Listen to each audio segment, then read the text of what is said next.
Hey everyone, welcome to Karchermakes. I'm Andrea, a serial crafter coming to you from a very rainy South Central Pennsylvania, and this is just a place where we like to talk about all things crafty. And today for episode 16, Sweet 16, we're just going to talk about some knitting and sewing today. So let's get into it. So first up, finished projects. In the last episode, I talked about how my local yarn store was doing a charity knit along of hats for the local hospital's cancer infusion center, and I did get 3 finished, but I ended up donating 9 hats. So I'll insert a picture here. I dropped them off yesterday and they are on their way to the recipients, who I hope love them. But Frankenstein the monster, as you can see, is rocking a hat. But for the 3 that I finished recently, they were the Enchanted Evening Cap by Amy of Happy Little Yarn here on YouTube. Check her out.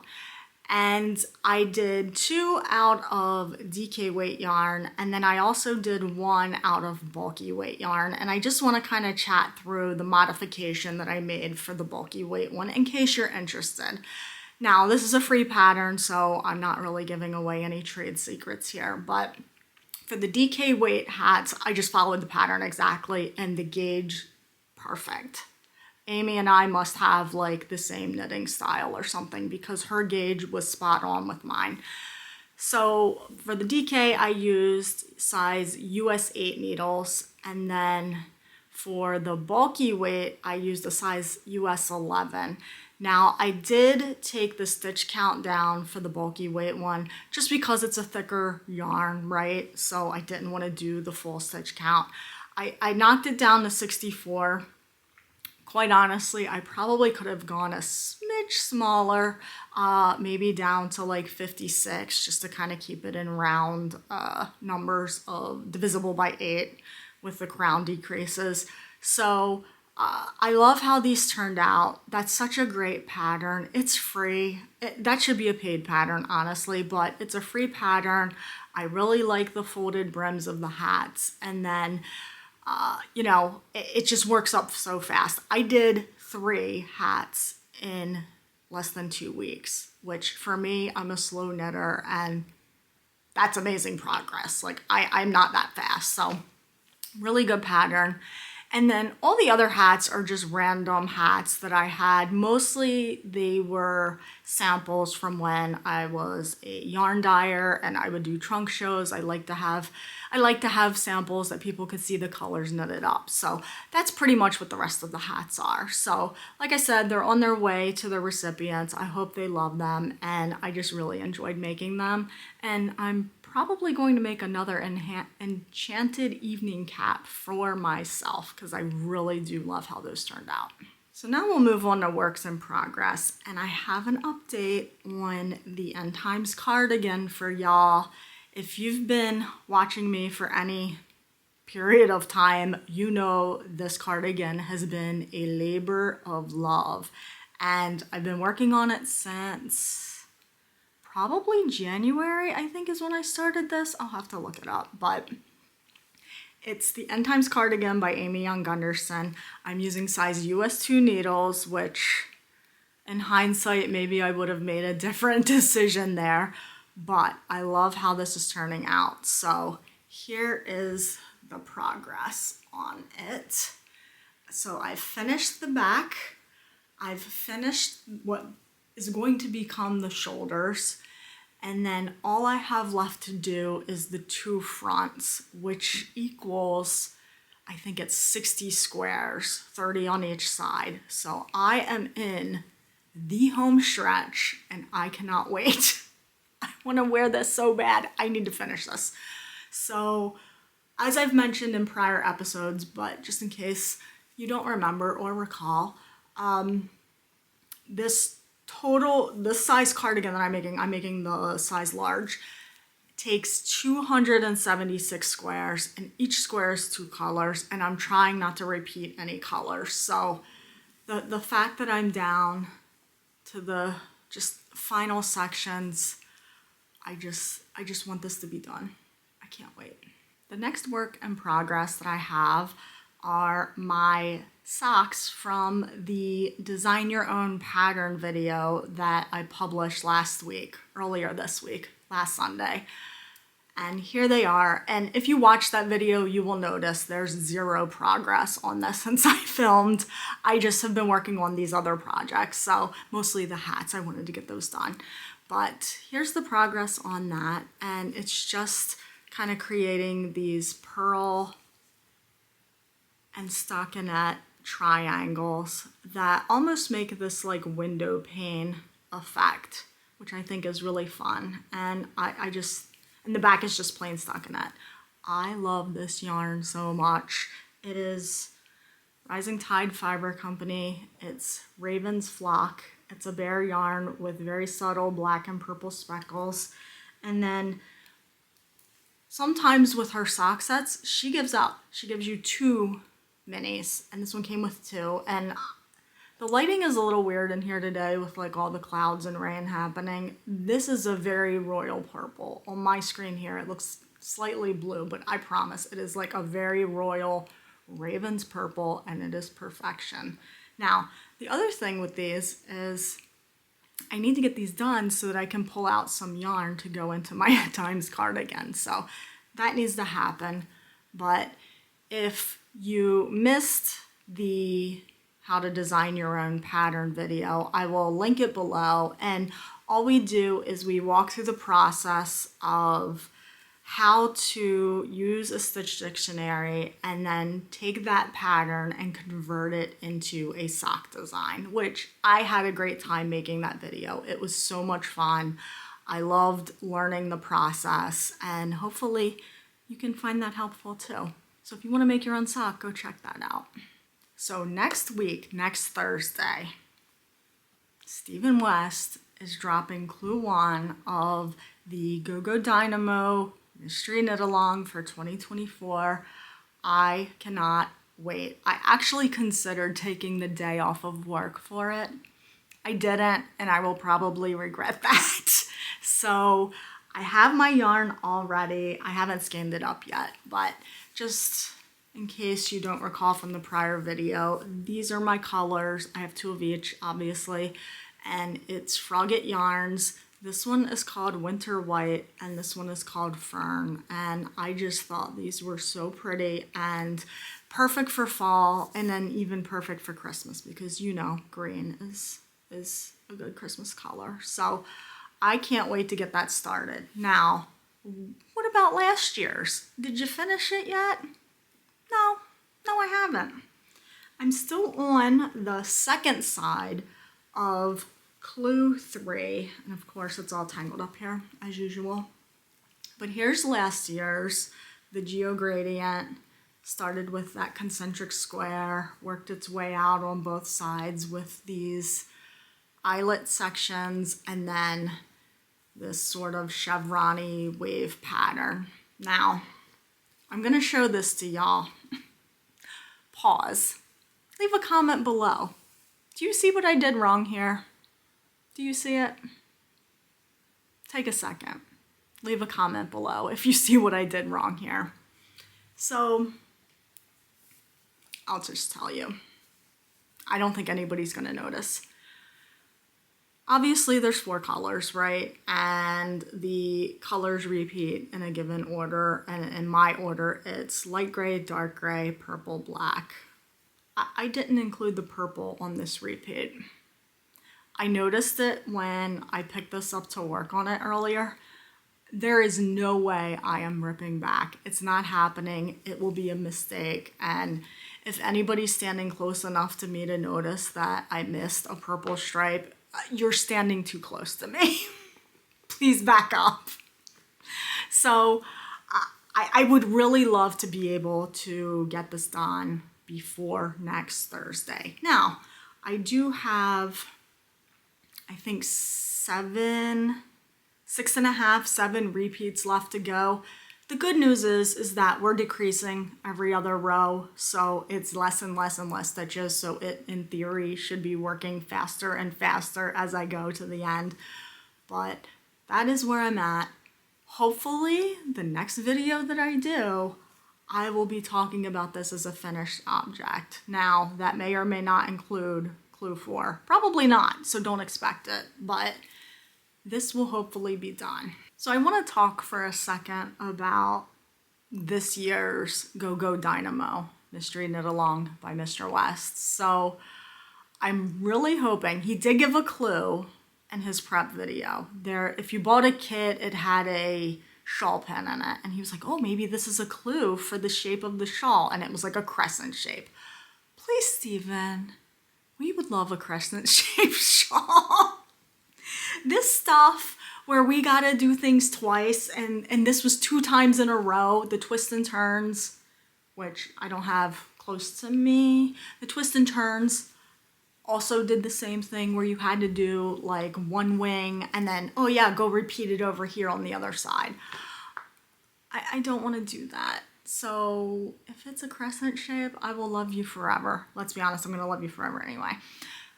I would really like a crescent shape. My Shawlography shawl is the shawl that I wear the most out of anything. I love it.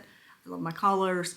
It's amazing. I'll try to include a picture here of it, but I love it. Speaking of Shawlography though, and me messing up color repeats, so in that shawl had an applied border and it was working its way through the color striping, and I did the same thing there. I completely messed up the color sequence, so maybe that's just like my signature move. I just, you know, can't keep track of color sequences when there's more than 1 or 2 colors.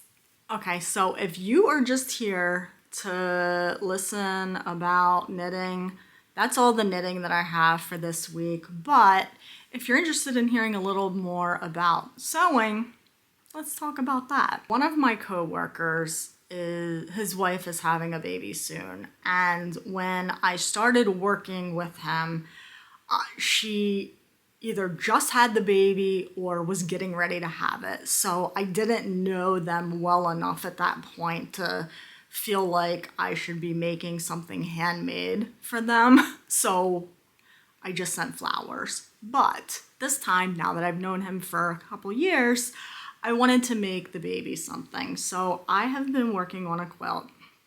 Actually 2, and I'll talk about that in a second. I have been working on a quilt, and I wanted to do something fairly simple because I'm not a quilting expert. My quilting experience kind of goes back like maybe 30 years. I tried to hand sew a quilt. I got to the actual quilting portion of that. It was a sampler, and I had moved and it had gotten wet, and it ended up basically molding, which sounds disgusting, and it was. And it was so much work that I had to throw away. But I never got around to finishing it, and it ended up getting thrown away. So I do have some sewing experience.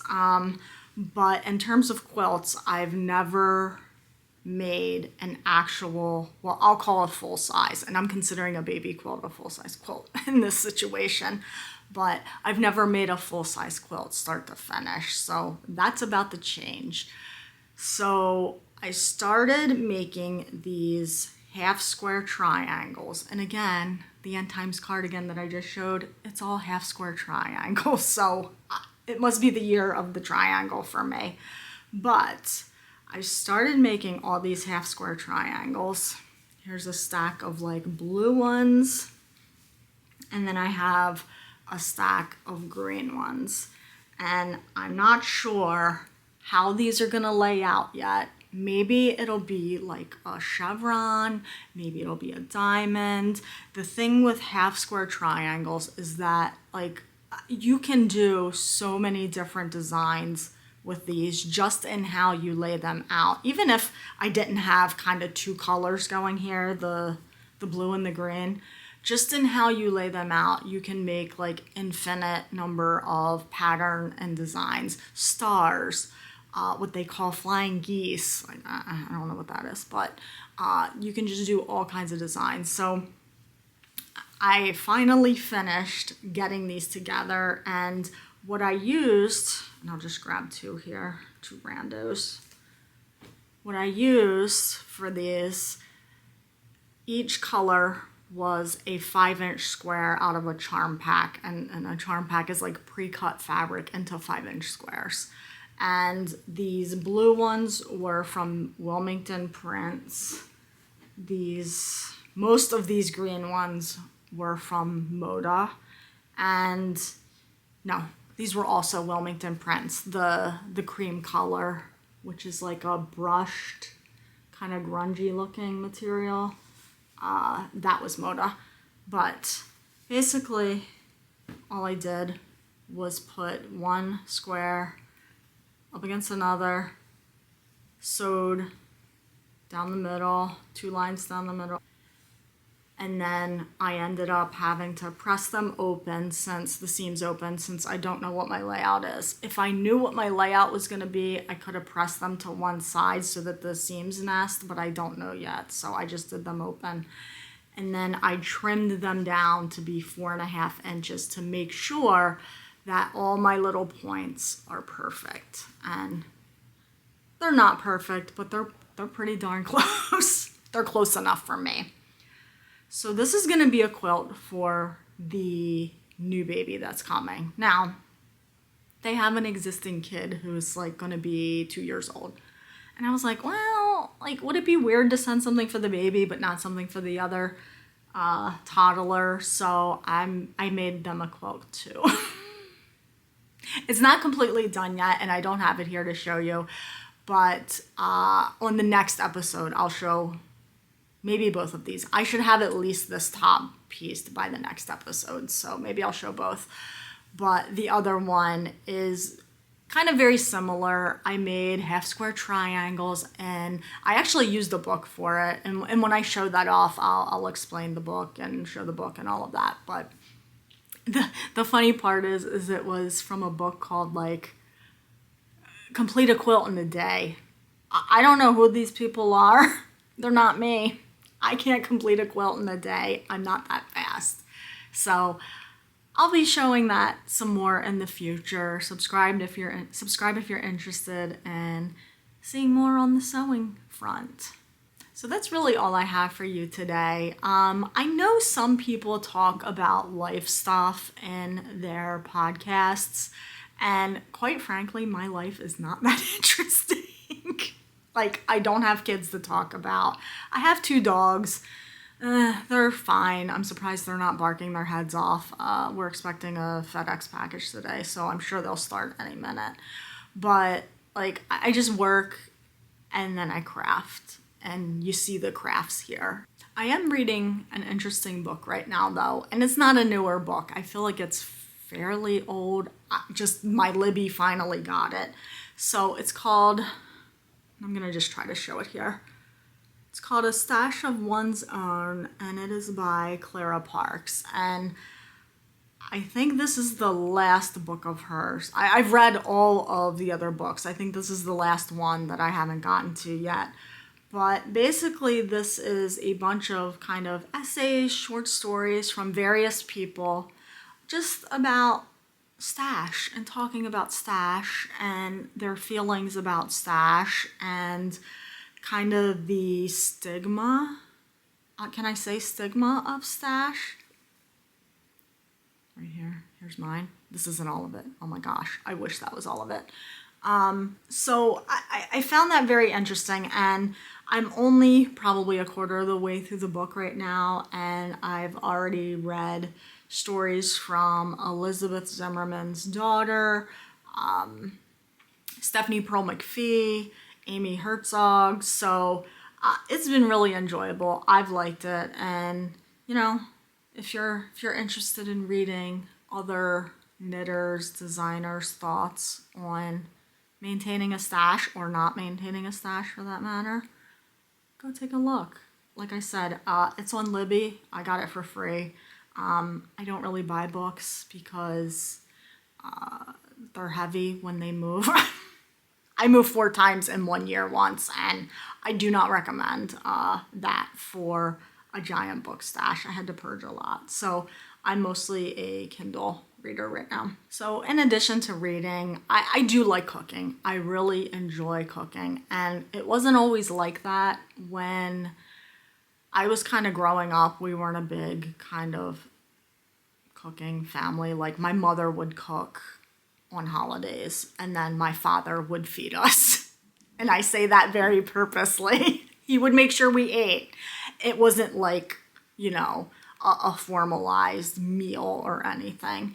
So I never really had that experience in my life of, you know, somebody meal planning and going to the grocery store and making a list and buying all the ingredients and then really thinking about how to put those ingredients together into like a meal or a recipe. That was never my experience. So as I got older though, I got more interested in those things, and really the thing that solidified my cooking experience was the pannkuchen, right? Like we're all at home, can't go out to eat, we're stuck, we gotta fend for ourselves. And as a part of that experience, I really started to enjoy kind of the process of, hey, let's pick a new recipe, let's try something new, let's try a different culture's food, let me find some, you know, ingredients that I haven't ever worked with before. And I kind of made it a game, and it really turned into yet another hobby. Like I need another hobby. I don't. But I just came to enjoy cooking more, and I actually look forward to it now. And if you guys want to hear more about the cooking stuff, just leave a comment below. I really try to cook at least one new recipe a month. I used to try to do that a week, but, you know, time happens, and, you know, I have all these like other knitting and sewing to do. So I try to do some easy recipes during the week, but for the most part, it's something that, you know, I really enjoy. I think I've gotten a lot better at it. And some people say, oh, I'm not a good cook. If you can read and follow directions, if you can knit a knitting pattern, you can cook. You can cook. It's not that hard. It's just a matter of paying attention to your timings, paying attention to what's going on, just like with knitting, right? You gotta be able to read your knitting. You need to be able to read your cooking. Like, is this seared enough? You gotta look at it. You can't just go by the pattern sometimes, right? Or the recipe in this case. So if you guys are interested in hearing more about the cooking thing or the reading thing or other kind of life things, just leave a comment below. Let me know. I'd be happy to share some of my recipes here. I have some, I think, pretty good ones that I've found along the way that I really enjoy making, and a lot of them are quite simple. So that's it for this week. Thank you for joining me for episode 16, Sweet 16. I feel like I should have got myself a cake today. Little cake for Sweet 16. Hope you enjoyed this. Hope you found this helpful. Subscribe for more. Click the like button. Do all the YouTubey things. And until next time, happy making.